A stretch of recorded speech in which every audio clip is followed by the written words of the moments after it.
Saya juga dulu mantan kafir, sama. Jadi kita ini orang-orang yang diberi petunjuk oleh Allah Subhanahu wa Ta'ala, bukan oleh kehendak manusia.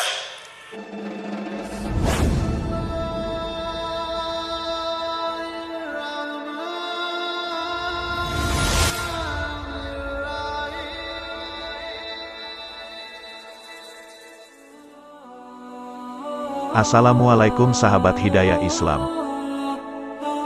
Hidayah tidak dapat dibeli, tapi ini adalah nikmat Allah yang hanya dianugerahkan kepada hambanya yang dikehendakinya.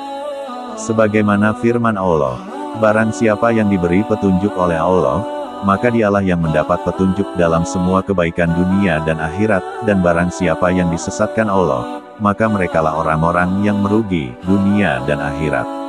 Quran Surat Al-A'raf 178. Salah satunya kisah Ustadz Muhammad Yahya Waloni yang mendapat hidayah dari seorang pendeta menjadi pendakwa Islam yang keras membela yang hak. Simak kisahnya sebagai berikut.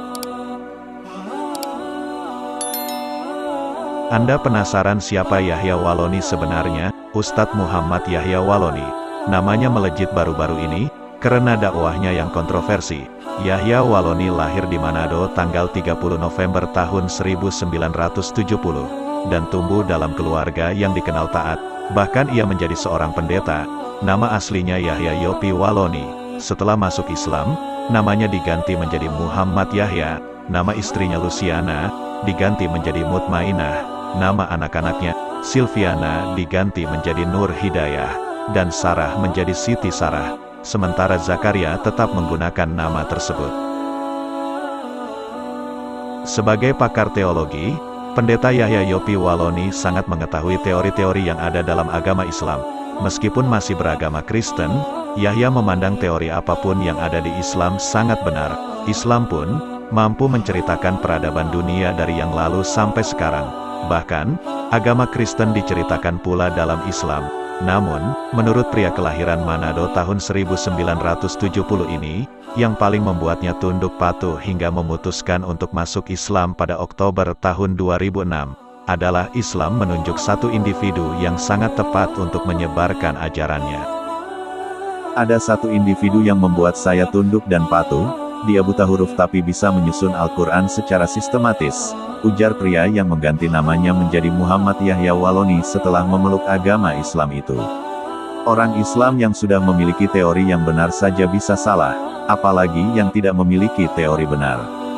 Jadi, saya mengakui Islam secara teori dan spiritual, ujar Yahya. Ketertarikan Yahya untuk masuk Islam, kata dia, sebenarnya sudah ada sejak kecil, saat berumur sekitar 14 tahun. Pada usia itu, dirinya sudah ke masjid, karena tertarik melihat banyak orang Islam menggunakan pakaian seperti yang digambarkan di agamanya, yaitu baju ihram.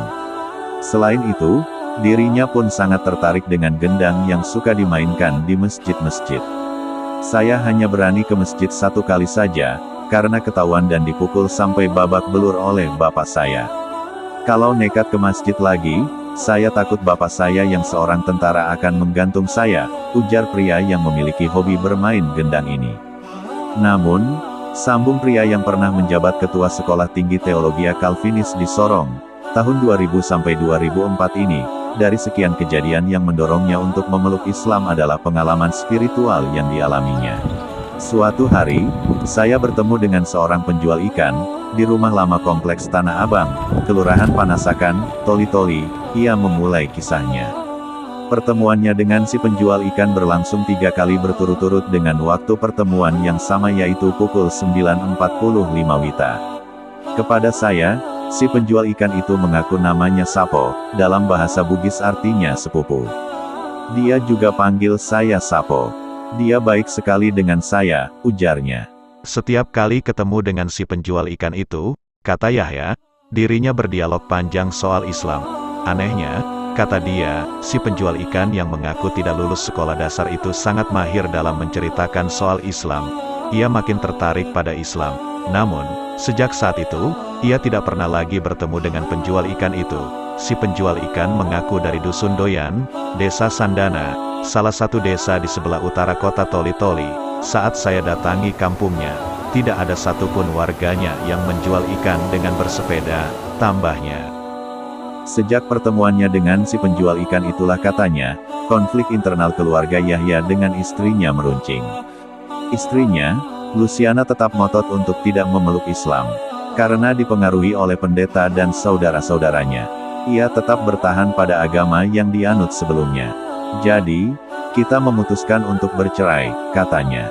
Namun, sambung dia, tidak lama setelah itu, tepatnya 17 Ramadan 1427 Hijriah atau tanggal 10 Oktober sekitar pukul 23 WITA, ia bermimpi bertemu dengan seseorang yang berpakaian serba putih, duduk di atas kursi. Sementara, dia di lantai dengan posisi duduk bersila dan berhadap-hadapan dengan seseorang yang berpakaian serba putih itu. Saya dialog dengan bapak itu. Namanya, katanya Lailatul Qadar, kata Yahya. Perempuan yang pertama masuk, tanpa hambatan apa-apa. Namun perempuan yang kedua, tersengat api panas. Setelah sadar, seluruh badan saya, mulai dari ujung kaki sampai kepala berkeringat.